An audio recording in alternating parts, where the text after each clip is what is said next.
জনগণের সম্পদকে আমাদের কিছু নেতৃস্থানীয় ব্যক্তিরা নিজেদের সম্পদ মনে করে, নিজেদের ব্যাংক ব্যালেন্স ভর্তি করে দেশের সম্পদ বাহিরে পাচার করে আছে কিনা। দ্বিতীয় নাম্বার, নবীজি বলেন ওয়াল আমানাতু মাগনামান, আমানতের খেয়ানত হবে, আমানতকে নিজের ব্যক্তিগত সম্পদ মনে করা হবে। আমানতের খেয়ানত বর্তমানে হচ্ছে কিনা আপনারা বলেন, হয় কিনা? তৃতীয় নাম্বার, রাসূল বলেছেন ওয়াজ যাকাতু মাগরামান, যাকাতের মতো ফরজ একটা এত মূল্যবান বিধানটাকে মানুষ জরিমানা মনে করবে, যাকাতটাকে মানুষ স্বতঃস্ফূর্তভাবে আদায় করবে না। যাকাত আদায় করবে নাম কেউ আসতে, কেউ কেউ কিছু কিছু সম্পদ দিয়ে দায়িত্ব পালন মনে করে নেবে, আবার কেউ আদায় করবে এটাকে জরিমানা মনে করবে। আজ থেকে প্রায় ১৫০০ বছর পূর্বে রাসূল এই কথাগুলো বলেছিলেন। যাকাতটাকে জরিমানা মনে করবে। বঙ্গ মার্কেটের একজন বড় ব্যবসায়ী আমার মুসল্লি বলতেছে, হুজুর এই যে প্রত্যেক বছর নির্দিষ্ট পরিমাণের একটা টাকা যাকাত দেওয়া লাগে, এটা তো বড় কষ্টকর বিষয়। এত কষ্ট করে সম্পদ উপার্জন করি, এত কষ্ট করে কামাই করি, প্রত্যেক বছর দেওয়া লাগবে, এটা তো জরিমানার মতো মনে হয়। আমি তার উত্তরে বললাম, ভাই সম্পদ আপনি মনে করতেছেন, আপনি কামাই করতেছেন, মূলত আপনি নয়, আপনাকে কামাই করার তৌফিক যিনি দিচ্ছেন তিনি কে? এই জন্য মানুষগুলো যাকাতটাকে জরিমানা মনে করবে। ৪ নম্বর, নবীজি বলেন, বিস্তারিত বলার কোনো সুযোগ নেই। ৪ নম্বর, নবীজি বলেন কিয়ামতের আগে ধ্বংসাত্মক যে কাজগুলো হবে, ওয়া তাআর রাজুলু ইমরাতাহু, পুরুষগুলো তাদের নারীর আনুগত্যতা করবে। স্বামীদেরকে স্ত্রী বলবে দাঁড়িয়ে থাকো, দাঁড়িয়ে থাকবে, বলবে বসে থাকো, বসে থাকবে। এমনকি শুধু এতটুকুই নয়, কিছু কিছু ঘরের জাদ্রেল মার্কা স্ত্রী, কিছু কিছু স্ত্রীরা স্বামীকে বলবে তোমার বৃদ্ধ বাবা বৃদ্ধা মার সাথে আমি আর থাকতে পারবো না, বৃদ্ধ মা বাবাকে চাও নাকি আমাকে চাও। কিছু কিছু কপাল পোড়া সন্তান স্ত্রীর এমন আনুগত্যতা করবে, স্ত্রীর কথায় পড়ে বৃদ্ধা মা বাবাকে ঘর থেকে বের করে দিবে। আছে কিনা? আল্লাহ পাক রব্বুল আলামিনের আলিশান দরবারে লাখো কোটি শুকরিয়া যে আল্লাহ মহিয়ান গরিয়ান আমাদের সকলকে এই অন্ধকারাচ্ছন্ন পৃথিবীর সমস্ত অন্ধকার থেকে, জুলুমাত থেকে, অমানিসা থেকে বের করে রহমতের হাতছানি দিয়ে লাখো কোটি মুমিন মুসলমানের মধ্য থেকে আমার আপনার মতো কিছু নালায়েক ও যোগ্য গুনাহগার বান্দাদেরকে কোরআন এবং হাদিসের মাহফিলে, উলামায়ে কেরামের মজলিসে তথা জান্নাতের বাগানে আমাদের সকলকে আসা বসা, কিছু কথা বলা এবং শোনার জন্য যে মালিক তৌফিক এনায়েত করেছেন, আপনারা খুশি না বেজার? কম না বেশি?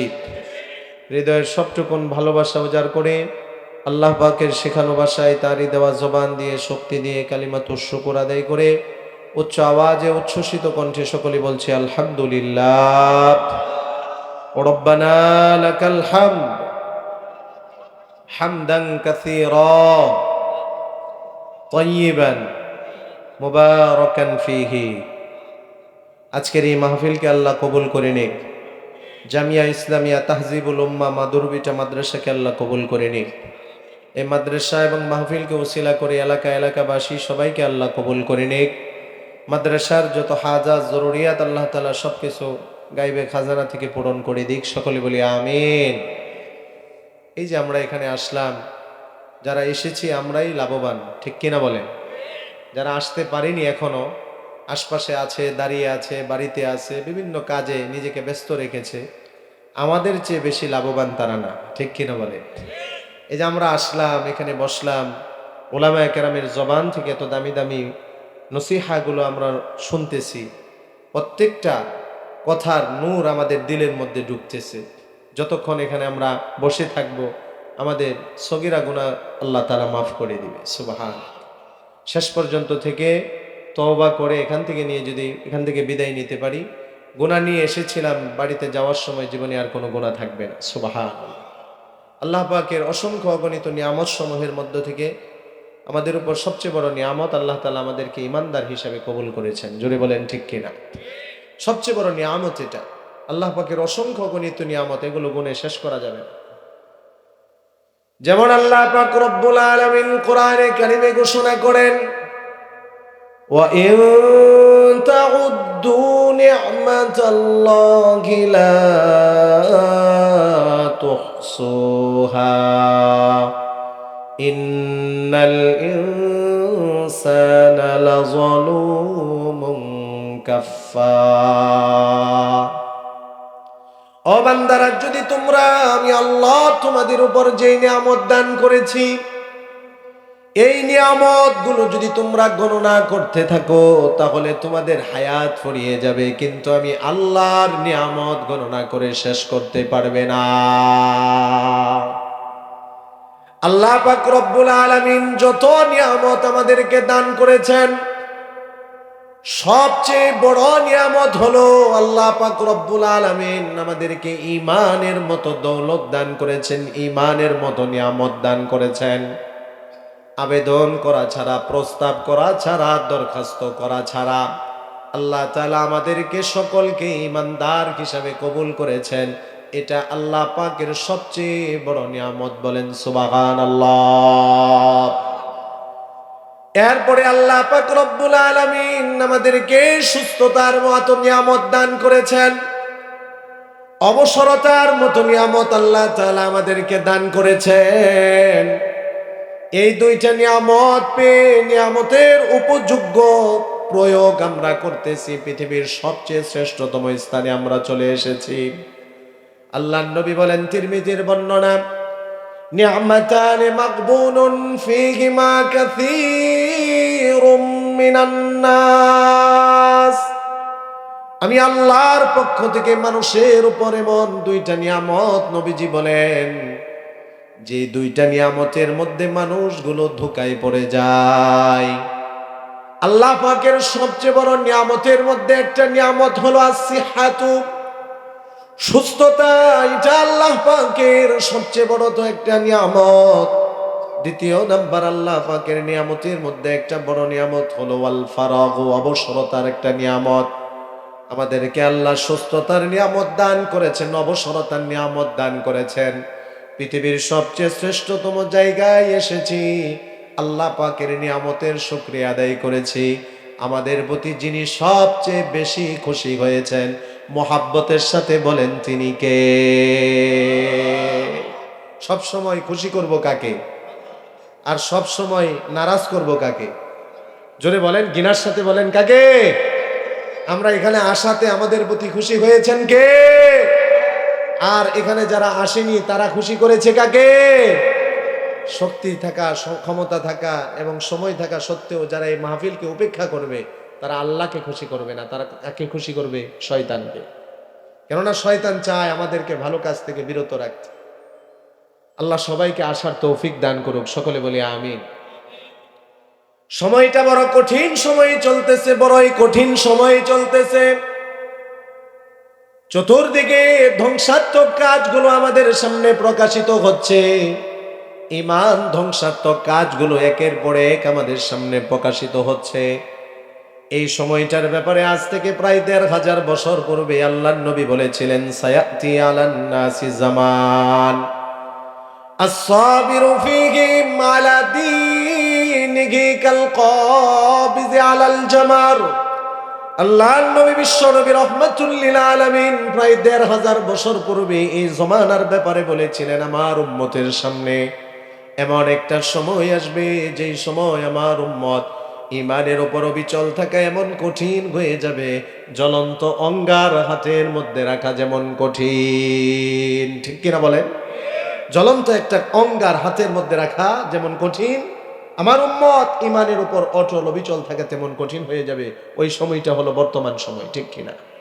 ফিতনা ফাসাদের সময়, চতুর্দিকে ঈমানদারের ঈমানকে ধ্বংস করে দেওয়ার জন্য, ঈমানদারের ঈমানটাকে নষ্ট করে দেওয়ার জন্য, ঈমানদারদেরকে সঠিক পথ থেকে দূরে রাখার জন্য ইহুদি, নাসারা আর খ্রিস্টানরা, ঈমানদারের দুশমন অমুসলিমরা চতুর্মুখী ষড়যন্ত্র চক্রান্ত করতেছে। বলেন ঠিক কিনা?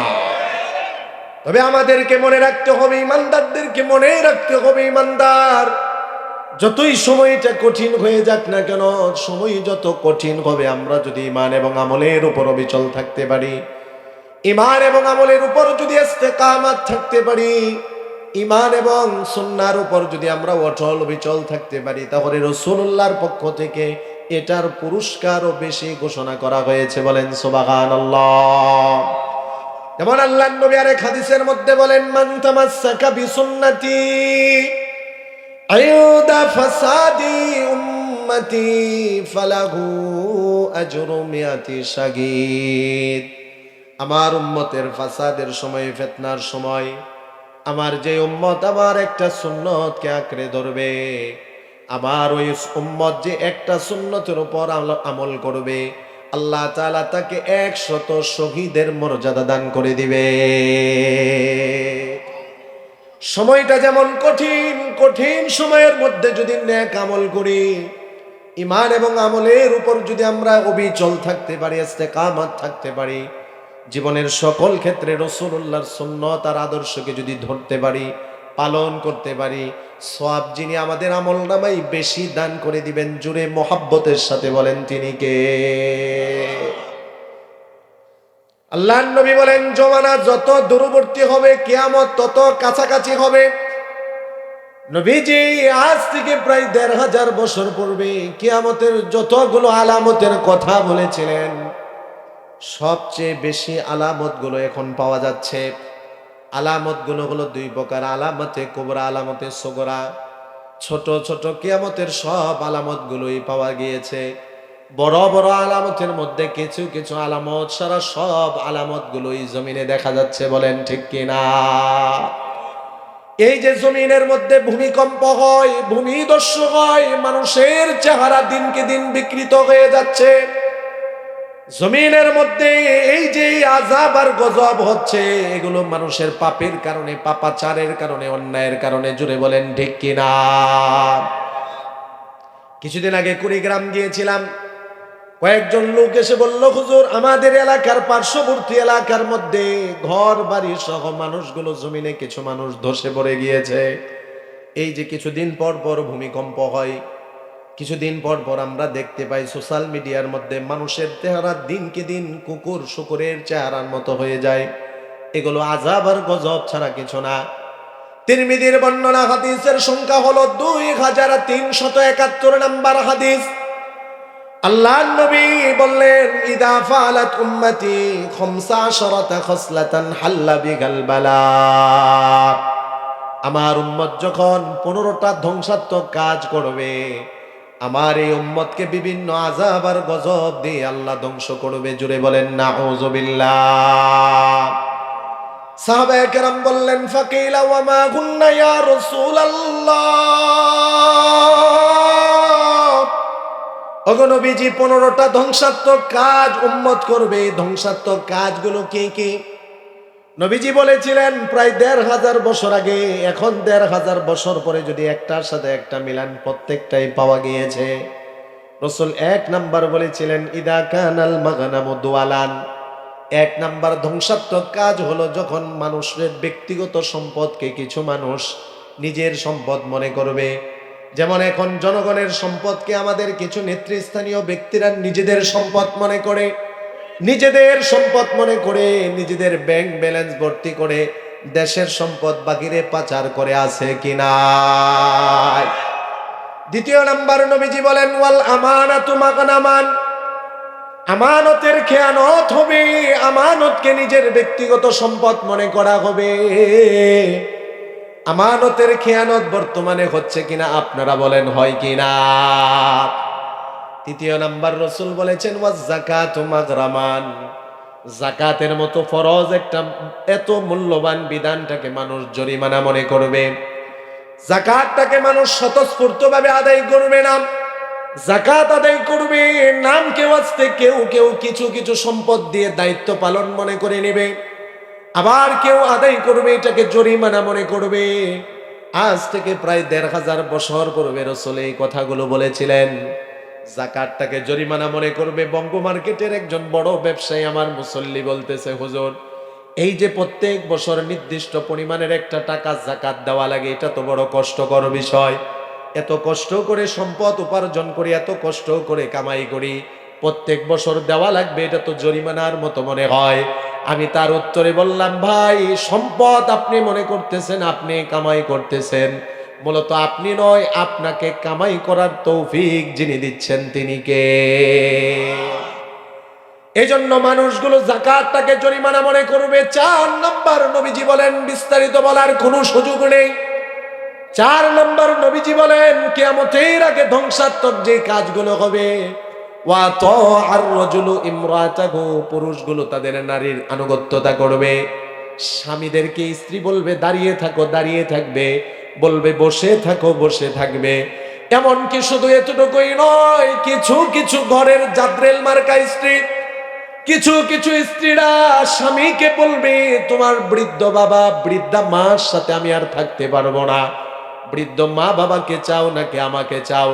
কিছু কিছু কপাল পোড়া সন্তান স্ত্রীর এমন আনুগত্যতা করবে, স্ত্রীর কথায় পড়ে বৃদ্ধা মা বাবাকে ঘর থেকে বের করে দিবে। আছে কিনা?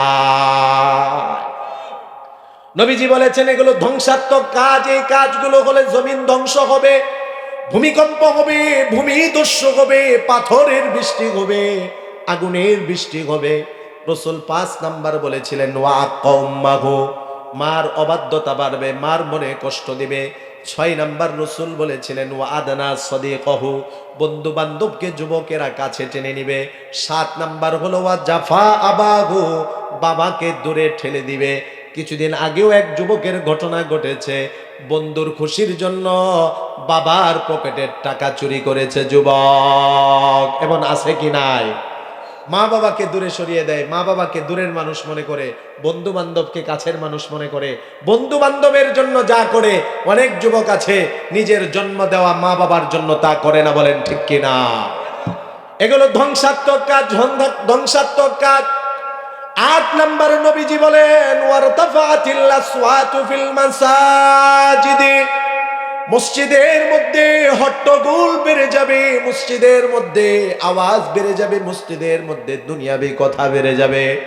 আমাদের এক উস্তাদ বলতেন, মসজিদের মধ্যে হট্টগোল বেড়ে যাওয়ার আরেকটা ব্যাখ্যা আমাদের উস্তাদ বলতেন নিজের থেকে, মসজিদের মধ্যে ইমাম সাহেব খতিব সাহেব মেম্বার থেকে সুদের বিরুদ্ধে কথা বলবে, ঘুষের বিরুদ্ধে, দুর্নীতিবাজের বিরুদ্ধে, অন্যায়ের বিরুদ্ধে কথা বলার পরে ইমাম সাহেব খতিব সাহেবের বিরুদ্ধে কিছু সুদখোর ঘুষখোর মসজিদে প্রতিবাদ করবে। বলেন আছে কি না? এমন অনেক ইমাম সাহেব খতিব সাহেবের চাকরি ছুটে যায় সুদের বিরুদ্ধে কথা বলার কারণে, ঘুষের বিরুদ্ধে কথা বলার কারণে। জুড়ে বলেন ঠিক কিনা? তাই বলে কি ইমাম সাহেব সুদ আর ঘুষের বিরুদ্ধে কথা বলা বন্ধ করে দিবে? না।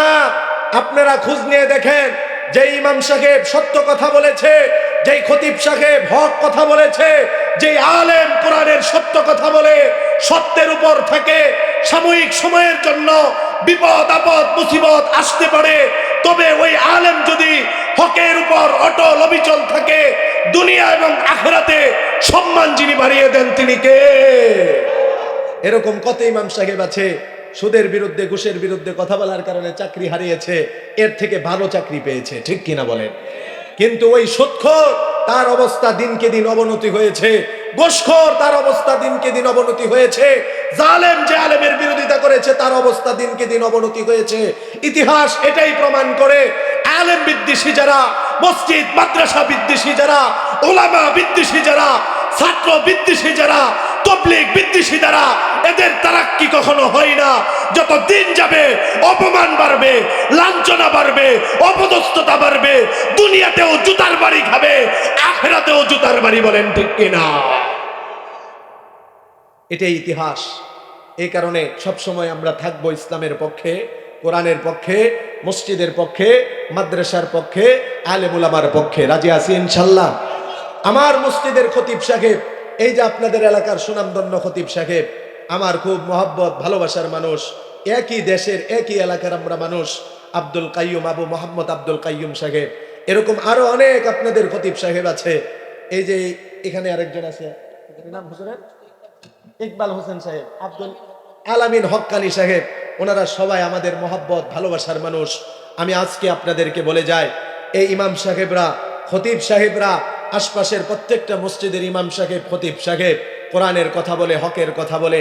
এই হকের কথা বলার কারণে কোরআনের কথা বলার কারণে ইমাম সাহেবের উপর যদি কোনো বিপদ আপদ মুসিবত আসে, ইমাম সাহেবকে কি একা ছেড়ে দিবেন না আপনারা সাথে থাকবেন? অবশ্যই সাথে থাকা লাগবে। আর ইমামের বিরোধিতা যারা করবে তাদের পক্ষপাতিত্ব নেওয়া যাবে না। ইমামের বিরোধিতা যারা করে তারা সুদখোররাই বিরোধিতা করে। ইমামের বিরোধিতা যারা করবে খোঁজ নিয়ে দেখবেন এরা দুর্নীতিবাজ, খোঁজ নিয়ে দেখবেন এরাই ঘুষখোর, খোঁজ নিয়ে দেখবেন এরাই জানাকারী, খোঁজ নিয়ে দেখবেন এরাই মদ্যপানকারী। যখনই এদের বিরুদ্ধে কথা হয়ে যায় তখনই ইমামের বিরোধিতা করে। বলেন ঠিক কিনা? আচ্ছা, সুদের বিরুদ্ধে ঘুষের বিরুদ্ধে ইমাম সাহেবরা কি নিজের থেকে বলে না কোরআন থেকে বলে?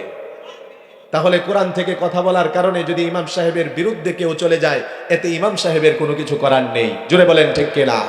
খতিব সাহেবের কিছু করার নেই। আমরা সবাই সেখানে, কোরআন আছে যেখানে, কোরআন নাই যেখানে, আমরা নাই সেখানে। জোরে বলেন ঠিক কিনা? রাসূল বলেছিলেন 15টা ধ্বংসাত্মক কাজের মধ্যে 9 নাম্বার হলো ওয়াশুরিবাতিল খুমুর, মদ্যপান বেড়ে যাবে। এবার আপনারা বলেন দিন কি দিন মদ্যপান বাড়তেছে না কমতেছে? দিন কি দিন যুব সমাজ মাদকের দিকে ধাবিত হচ্ছে। নায়ক নায়িকা গায়ক গায়িকারা তাদের কথা বাদই দিলাম, পাগলে কয় কি, অনেক নায়ক নায়িকা গায়ক গায়িকাদের ঘর কখনো কখনো প্রশাসন তল্লাশি করে। মনে পড়ে যায়, মনে পড়লেই মুখের মধ্যে হাসি চলে আসে। আপনারা দেখেছেন কিছুদিন আগে র্যাবের প্রশাসন বাহিনী র্যাবরা একজন নর্তকীর ঘর তালাশ করেছে। তার ঘর তালাশ করার পরে বড় বড় মদের বোতল পেয়েছে, খালি মদের বোতল। প্রশ্ন করেছে এত খালি মদের বোতল কেন আপনার বাড়িতে? সে উত্তর দিয়েছে মদের খালি বোতল আমার কাছে বড় ভালো লাগে, তাই দোকান থেকে খালি বোতল কিনে এনেছি। এটা কি কোনো সুস্থ মানুষের কথা? আর কোন সুস্থ মানুষ এটাকে বিশ্বাস করবে? এটাও একটা বোতল খাওয়া কথা। জোরে বলেন ঠিক কিনা? মেয়াদ উত্তীর্ণ গাঁজা খাওয়া কথা ছাড়া এটা আর কোনো কথা নয়। আমি তো বলি মদের খালি বোতল ওরা বাহির থেকে কিনে আনে না, বড়া বোতল কিনে এনে বাড়িতে বসে নষ্টামি করে মদের বড়া বোতল খালি করে। আর এদেরকে আমাদের যুব সমাজ আইডল আর আইকন বানিয়ে নিয়েছে। জোরে বলেন ঠিক কিনা? জীবনে শান্তি আসবে না, সুখ আসবে না, এদেরকে বাদ দিতে হবে, এদেরকে তালাক দিতে হবে। জোরে বলেন ঠিক কিনা? লম্বা বিস্তারিত করব না। শুরিবাতিল খুমুর, রাসূল বলেছেন মদ্যপান বেড়ে যাবে। রাসূল বলেছেন ধ্বংসাত্মক কাজের মধ্যে আরেকটা কাজ হলো রেশমের পোশাক মানুষ পরিধান করবে, হারাম পোশাক যেটা সেটা পরিধান করবে। রাসূল বলেছেন ধ্বংসাত্মক কাজের মধ্যে আরেকটা কাজ হলো ওয়া কানা যাইমুল কওমি আরজালাহুম, সমাজের নিকৃষ্ট মানুষগুলো উঁচু উঁচু স্থানে বসে যাবে। এটা কি আমার কথা? আপনাদের খতিব সাহেবদের কথা? এটা কার কথা? রাসূলুল্লাহর কথা। আজ থেকে 1500 বছর পূর্বেই বলেছেন যাইমুল কওমি আরজালাহুম, সমাজের নিকৃষ্ট মানুষগুলো উঁচু উঁচু পদে বসে যাবে। হিরো আলমের মতো ব্যক্তি যখন সংসদ সদস্য হওয়ার চিন্তা করে, এটা কিয়ামতের আলামত ছাড়া আর কিছুই না। নায়ক নায়িকারা গায়ক গায়িকাদের মতো নিকৃষ্ট শ্রেণীর মানুষগুলো বাংলাদেশের সবচেয়ে উপরের স্তরে যখন চলে যায়, সম্মানিত জায়গা সংসদের মধ্যে যখন চলে যায়, মনে রাখবেন বাংলাদেশের জনগণ, মনে রাখবেন আযাব আর গজব বেশি দূরে না। যেই দেশ পরিচালনা করে নায়কেরা, যেই দেশ পরিচালনা করে গায়কেরা, যেই দেশ পরিচালনা করবে নর্তকীরা, ওই দেশে সুখ আসবে না, শান্তি আসবে না, আসবে গজব। বলেন ঠিক কিনা? ওয়াকানা যাইমুল কওমি আরজালাকুম, নবীজি বলেছেন সবচেয়ে নিকৃষ্ট শ্রেণীর মানুষগুলো সম্মানের জায়গায় পৌঁছে যাবে। রাসূল এটাও বলেছেন কিয়ামতের আগে ধ্বংসাত্মক কাজের মধ্যে এটাও একটা কাজ, ওয়া উকরিমার রাজুলু মাখাফাতা শাররিহি, মানুষকে সম্মান করা হবে তার খারাপি থেকে বাঁচার জন্য। কিছু মানুষ আছে সামনে থাকলে সালাম দিবে, আড়ালে চলে গেলে 3টা গালি দেয়, এমন আছে কিনা? নবীজি বলেন এই ধ্বংসাত্মক কাজগুলো হবে ওয়া যাহারাতিল কাইনাতু ওয়াল মাআজিফু, বাদ্যযন্ত্র বেড়ে যাবে, গান বাজনা বেড়ে যাবে, নায়ক নায়িকার নর্তকীদের সংখ্যা বেড়ে যাবে। শুধু বেড়ে যাবে তাই নয়, নায়ক নায়িকা গায়ক গায়িকার নর্তকীদের দামও বেড়ে যাবে। শত অন্যায় অপরাধ করে তাদেরকে বন্দী করা হবে না। যুগের শ্রেষ্ঠ সন্তান শাইখুল হাদিসরা অন্যায় না করে নিরপরাধ হয়ে বন্দী থাকবে, এটা কিয়ামতের আলামত ছাড়া কিছুই না। বলেন ঠিক কিনা? রসুল বলেছেন এই কাজগুলো যখন হবে, ভূমিকম্প হবে, ভূমিদস্যু হবে, এই কাজগুলো হলে মানুষের চেহারা বিকৃত করে দেওয়া হবে, খাসফান মাসখান ওয়া কাজফান, পাথরের বৃষ্টি হবে। আল্লাহ আযাব গজব থেকে এই জাতিকে হেফাজত করুক, জোরে বলি আমিন। সব ধরনের গুনাহ থেকে আমাদেরকে বাঁচার তৌফিক দান করুক, আমিন। আমরা সকল ক্ষেত্রে আমাদের আইডল হবে সাহাবায়ে কেরাম, আমাদের আইডল হবে আল্লাহর নবী, বিশ্ব নবী রহমাতুল লিল আলামিন। সাহাবায়ে কেরামের জীবনী আমরা পড়ব, তাদের জীবন অনুযায়ী নিজের জীবন গড়ব। রাজি আছি তো ইনশাআল্লাহ? নবীজির একজন সাহাবী হযরতে উসমান গনি রাদিয়াল্লাহু তাআলা আনহু একবার দুইবার নয়, একাধিকবার মজলিসগুলোর মধ্যে আল্লাহর নবী ওনাকে জান্নাতি বলে সুসংবাদ দান করেছেন। আজকে ওনাদের জীবনী যদি আমরা মানতে পারি, ওনাদের জীবনী অনুযায়ী যদি নিজের জীবনটাকে যদি আমরা গড়তে পারি, ওনারা যেমন জান্নাতের সুসংবাদ পেয়েছেন, মৃত্যুর আগে রহমতের ফেরেশতারা আমাদেরকেও জান্নাতের সুসংবাদ যার পক্ষ থেকে দিবেন, জোরে বলেন তিনি কে? আল্লাহর নবী, বিশ্ব নবীর জনপ্রিয় একজন সাহাবী, বড়ই কাছের সাহাবী, মোহাব্বতের সাহাবী, ভালোবাসার সাহাবী। এতই মোহাব্বত করতেন আর ভালোবাসতেন, নিজের একটি কন্যা নয়, দুইটি কন্যাকে আল্লাহর নবী ওনার সাথে বিবাহ দিয়েছেন। দ্বিতীয় কন্যার ইন্তেকালের পরে আল্লাহর নবী বলেছেন, যদি আমার বিবাহের উপযুক্ত আরো একটা কন্যা থাকতো, তাহলে আমার সাহাবী উসমানের সাথে তার বিবাহ দিয়ে দিতাম। কেন এত জনপ্রিয়তা রসুলের কাছে? রসুলের এত প্রিয় কেন? আল্লাহর এত প্রিয় কেন? প্রিয় হওয়ার কারণ হলো নিজের জান মাল সব সময় ওনারা উৎসর্গ করেছেন আল্লাহর সন্তুষ্টির জন্য, রাসূলুল্লাহর জন্য, দ্বীনের জন্য। রাদিয়াল্লাহু তাআলা আনহু নামটাই হলো ধনী। ওসমান গনি মানে নামের শেষে যার আছে ধনী। গনিয়ুন শব্দের অর্থ হলো ধনী। আল্লাহ পাক রব্বুল আলামিন যেমন সম্পদ দান করেছিলেন, তেমন ওনাকে আল্লাহ তাআলা একটা মনও দান করেছিলেন। দুইটা জিনিস আল্লাহ তাআলা একসঙ্গে খুব কম মানুষকে দেন। হয়তো দেখবেন কোনো ব্যক্তির ধন থাকলে মন থাকে না, মন থাকলে ধন থাকে না, কিন্তু আল্লাহর এই প্রিয় বান্দা হযরত ওসমান গনি রাদিয়াল্লাহু তাআলা আনহু আল্লাহ তাআলা উভয় গুণ দান করেছিলেন, জোরে বলেন আল্লাহু আকবার। উভয় গুণ ওনার ছিল। এ কারণে যখন দ্বীনের জন্য যা প্রয়োজন হযরত ওসমান গনি তা হাজির করতেন। সুবহানাল্লাহ। আল্লাহর নবী, বিশ্ব নবী রহমাতুল লিল আলামিন মসজিদ নির্মাণ করবেন, আল্লাহর ঘর মসজিদ। জায়গার দরকার, আল্লাহর নবী আলান করলেন, তোমাদের মধ্যে কে আছে আল্লাহর ঘর মসজিদ নির্মাণের জন্য জায়গা ওয়াকফ করে দিবে? আমি নবীজি জান্নাতে তার জন্য একটা জায়গা বরাদ্দ দিয়ে দিলাম।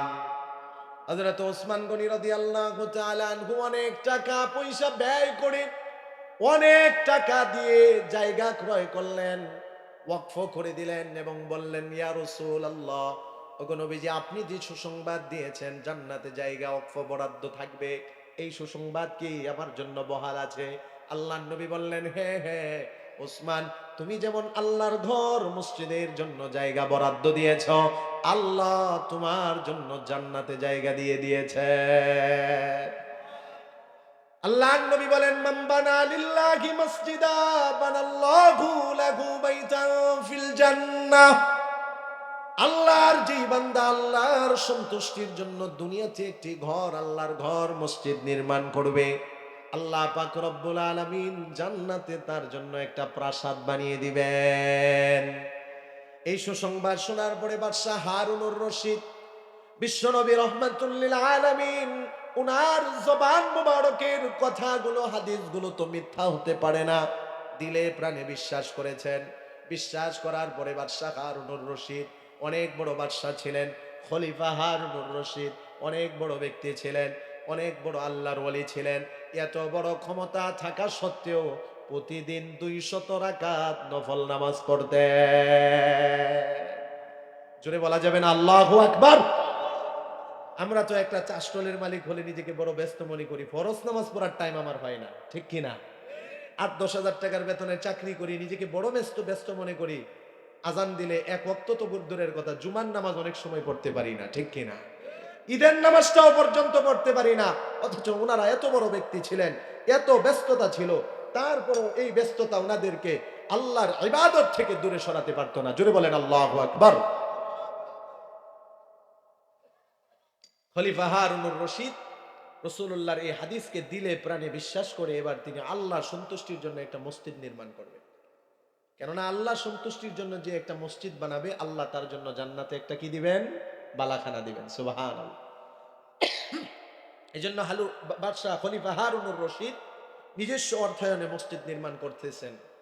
অনেক বড় মসজিদ নির্মাণ করা হলো, মসজিদ উদ্বোধন হয়ে গেল। এই মাইকম্যান ভাই ভলিউম বাড়ান না, আমার কাছে গিয়ে কথা বলা লাগে। ভলিউম বাড়ান বাড়ান, রিভাব দেন। আল্লাহর সন্তুষ্টির জন্য মসজিদ নির্মাণ করা হলো। মসজিদ নির্মাণ করা হলো, এবার মুসল্লিরা মসজিদে নামাজ আদায় শুরু করে দিয়েছে। বাদশাহ হারুনুর রশিদ, খলিফা হারুনুর রশিদ একদিন স্বপ্ন যুগে দেখতেছেন আল্লাহর সন্তুষ্টির জন্য উনি একটা মসজিদ নির্মাণ করেছে, আল্লাহ ওনার জন্য একটা জান্নাত বানিয়ে দিয়েছেন। সুবহান। খলিফা হারুনুর রশিদ তিনি সামনে গেলেন, যাওয়ার পরে দেখলেন ওই যে ওনার জন্য সুন্দর প্রাসাদ বানানো হয়েছে, তার সামনে সুন্দর করে ওনার নামটা লেখা আছে। এবার তিনি ঢুকবেন, প্রবেশ করবেন। ফেরেশতারা বলে, কে আপনি? বলে, আমি তো হারুনুর রশিদ, এই বাড়ি তো আমার বাড়ি। ফেরেশতারা বলল, ঠিক আছে, আপনি হারুনুর রশিদ হতে পারেন, আপনার জন্যই আল্লাহ তাআলা বানিয়েছেন, তবে এখনো সময় হয়নি, সময় হলে যথা সময় আপনার ঘরে আপনি যাবেন।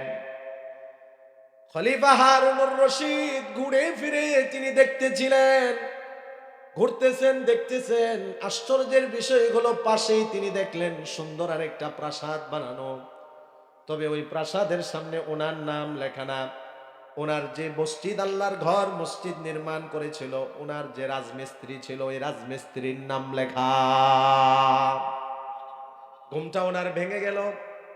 সকালবেলা রাজমিস্ত্রিকে ডাক দিয়ে খলিফা হারুনুর রশিদ প্রশ্ন করলেন, আমি তো আল্লাহর সন্তুষ্টির জন্য নিজস্ব অর্থায়নে একটা মসজিদ নির্মাণ করেছি, আল্লাহ আমার জন্য জান্নাতে একটা বালাখানা দিয়েছেন, এবার আমি জানতে চাই তুমিও কি আল্লাহর সন্তুষ্টির জন্য মসজিদ নির্মাণ করেছ?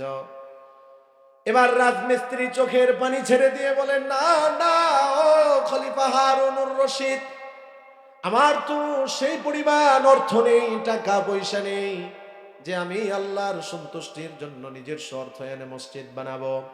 তবে আপনি যেমন বানিয়েছেন, আমারও তো মন চায় আল্লাহর সন্তুষ্টির জন্য মসজিদ বানাতে। আপনি যখন আল্লাহর সন্তুষ্টির জন্য মসজিদ বানাচ্ছিলেন, পাথরের যে বিশাল স্তূপ ছিল, রাত্রিবেলা অতি গোপনে আমার বাড়িতে কয়েকটা পাথর ছিল, আপনার স্তূপের সাথে কয়েকটা পাথর আমি রেখে দিয়েছি। এবার খলিফা হারুনুর রশিদের বুঝতে আর বাকি রইল না, তিনি এবার বুঝে নিলেন নিজস্ব অর্থায়নে আমি যেমন আল্লাহর সন্তুষ্টির জন্য মসজিদ নির্মাণ করে রাসূলুল্লাহর সুসংবাদ অনুযায়ী জান্নাত পেয়েছি, আমার রাজমিস্ত্রি তার তৌফিক অনুযায়ী কয়েকটা পাথর দিয়ে সেও আল্লাহর থেকে জান্নাত বরাদ্দ নিয়ে নিয়েছে। এজন্য আল্লাহর নবী ঘোষণা করেছিলেন, মসজিদের জন্য জায়গা লাগবে, কে দিবে? হযরত উসমান রাদিয়াল্লাহু তাআলা আনহু জায়গা দিয়ে দিলেন, জান্নাতের সুসংবাদ পেয়ে গেলেন। সুবহানাল্লাহ। মদিনায় আল্লাহর নবী হিজরত করে যাওয়ার পরে একে একে সাহাবায়ে কেরাম যখন মদিনায় হিজরত করে আসতে লাগলেন, মদিনার মধ্যে সব কূপের পানি কিন্তু মিষ্টি না, এখনো অনেক কূপের পানি হলো লবণাক্ত পানি। একটা কূপ ছিল, যেই কূপের পানিটা বড়ই সুমিষ্ট ছিল। সাহাবায়ে কেরাম মুসলমান ওই কূপের কাছে যেত পানি সংগ্রহ করার জন্য, ওই কূপের কাছে গিয়ে ভিড় জমাতো। ঘটনাক্রমে ওই কূপের মালিক ছিল ইহুদি। ইহুদি পানি দিত না, বরং মুসলমানদেরকে গালিগালাজ করত। কূপটার নাম ছিল বীরে রুমা। আল্লাহর নবী মুসলমানদের দুরবস্থা দেখে, কষ্টের অবস্থা দেখে আল্লাহর নবী ঘোষণা করলেন, সুসংবাদ দিলেন, তোমাদের মধ্যে কে আছে বীরে রুমা ক্রয় করে মুসলমানদের কল্যাণে দিয়ে দিবে? যে এই কাজটা করবে আমি নবী জান্নাতে তার জন্য একটা পানির নহরের দায়িত্ব নিয়ে নিলাম। এই ঘোষণা শোনার পরে আল্লাহর নবীর সাহাবী হযরত উসমান গনি চলে গেলেন ওই ইহুদির কাছে, গিয়ে প্রস্তাব দিলেন, ও ইহুদি, তোমার এই কূপটা আমি ক্রয় করতে চাই। ইহুদি বলেন, না না, আমি এই কূপ বিক্রি করব না। হযরত উসমান বলেন, কি পরিমাণ টাকা হলে বিক্রি করবে তুমি বলো।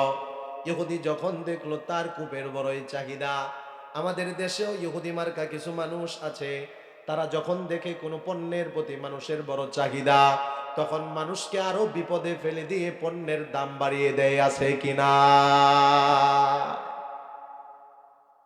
হযরতে উসমান গনি রাদিয়াল্লাহু তাআলা আনহু ইহুদিকে প্রস্তাব দিল, তুমি যা চাও তোমাকে তাই দেওয়া হবে। কি ব্যাপার, উঠাউঠি কেন? এই পরীক্ষা কি আল্লাহর কাছে আমরা দিতে পারবো না? আরে সামান্য এটা পরীক্ষা, বৃষ্টি আসতেছে, আসুক না, আল্লাহর রহমতের বৃষ্টি। আল্লাহ তাআলা যদি এই বৃষ্টি দিয়ে আমাদেরকে পরীক্ষা নিতে পারেন, আমরা কি পরীক্ষা উত্তীর্ণ হতে পারবো না? চলে যাব নাকি? এই বৃষ্টি দেখে যদি আমরা চলে যাই, তাহলে আমাদের ঈমান আর কি কতটুকু পাকা হলো? বৃষ্টি আসুক, রহমতের বৃষ্টি। কোরআনের আলোচনা হচ্ছে, কোরআনের আলোচনা হবে, জোরে বলেন ঠিক কিনা? ভিজতে রাজি আছি ইনশাল্লাহ, সমস্যা নেই। যে আল্লাহ বৃষ্টি দিতেছেন ওই আল্লাহর কথাই তো এখানে হচ্ছে, জোরে বলেন ঠিক কিনা?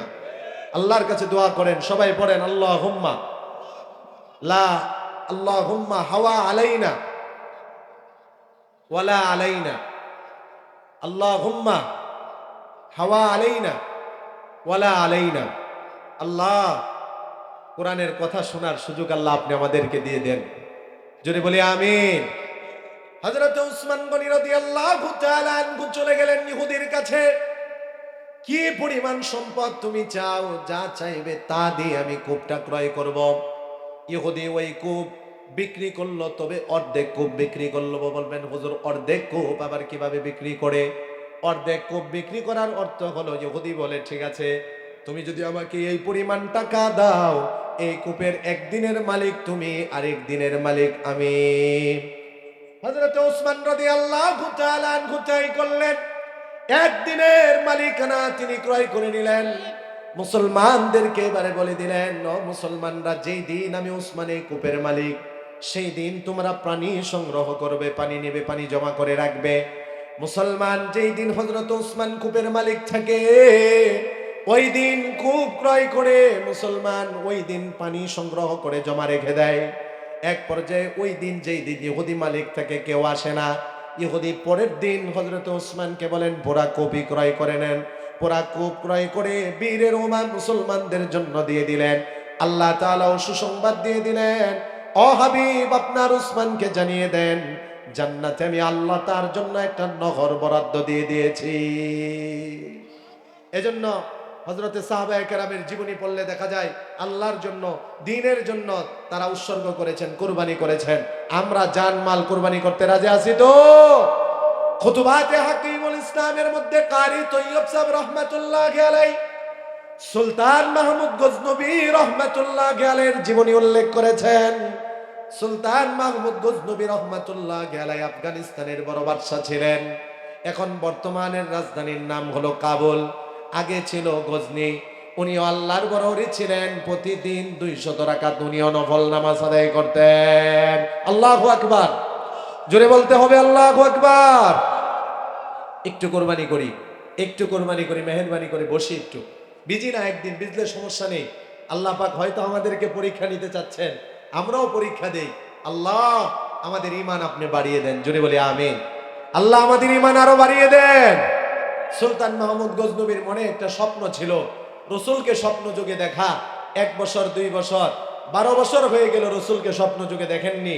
এক পর্যায়ে মাদ্রাসার এক ছাত্রকে সাহায্য সহযোগিতা করে, মাদ্রাসায় কিছু দান সৎকা করে রসুলুল্লাহকে স্বপ্ন যুগে দেখার ভাগ্য হয়েছিল, জোরে